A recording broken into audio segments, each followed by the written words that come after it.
get involved in it. He's the director. I don't remember. Suddenly I was informed. Well- Oh yeah, right. Sorry about that. I don't quite remember.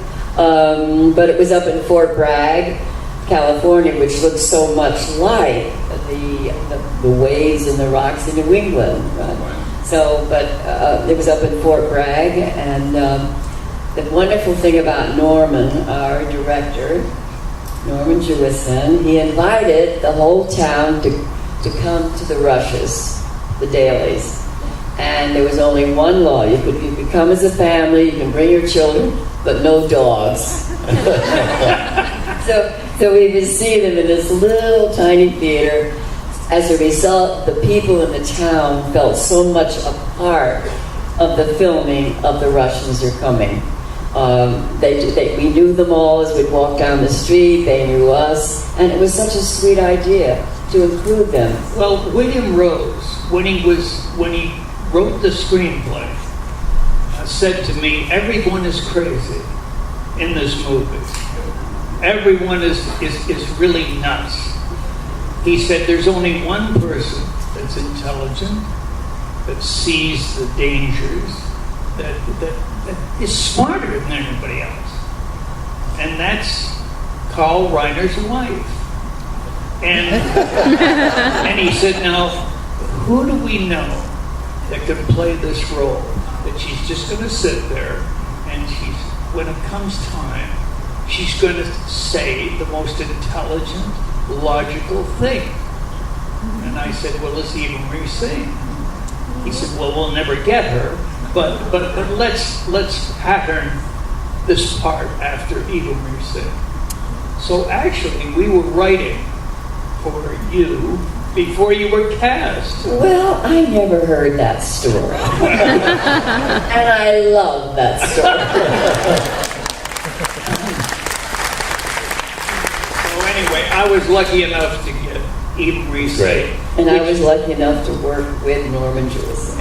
And we got Carl Reiner, and Alan Arkin was appearing on Broadway in a small play, and I just thought that his use of dialect, he was a wonderful dialectician, and he was with Second City in Chicago and all of those things, and he had all that training. So I went to United Artists and I said, "I would like to cast as Rozanov, as the most important part in this film, in a way. I would like to cast an American, and I would like to cast Alan Arkin." And nobody knew who he was. So I went backstage in New York, met with Alan, and I said, "Can you do a Russian accent?"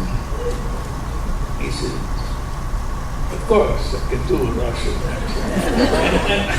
and I said, "I'll tell you something. I see you. Can we just do an improvisation on camera where you play an NKVD agent who's here for the Russian ballet, and you're watching for defectors, and I'm going to interview you?" Of course. So I said, "Okay, well, let's put a leather coat on you, and you can become a Russian NKVD, and I'll introduce you, and I'll interview you." Okay. So we did this improvisation on camera, and that's how we got the part. Great. And he was brilliant. Yeah. He was absolutely brilliant. Your whole cast is really those wonderful character people, Ben Blue and Jonathan Winters and Theodore Bickel. yeah, Theodore Bickel. yes, and Doro Morandi, is that her name? Dora Miranda. Yeah, terrific character actor. Dora Miranda. We hung her on the wall. Yeah. Do any of you know who she is? She had a tall, angular face, and she was always kind of a complaining busybody in a small town or something. I remember in the play Silver Whistle, the Jose Ferrer, and then she did the movie version of Clifton Webb. Wonderful people you have in that. God. Ben Blue is kind of like a Good Paul- memory you have. Yes, Paul Revere. he tries to catch a horse Yeah, through the whole film. to get on like Paul Revere, spread the he's word. got the last line of the film. Yeah. It's a wonderful movie, and I'm so glad you're here. I'm so glad that we're showing it. I'm so pleased to have both of you Why here. aren't you people all packing? Yeah, I'm glad you're all packed and ready to go. But thank you so much, and again, thanks for being with us here. Enjoy the film. Enjoy the movie.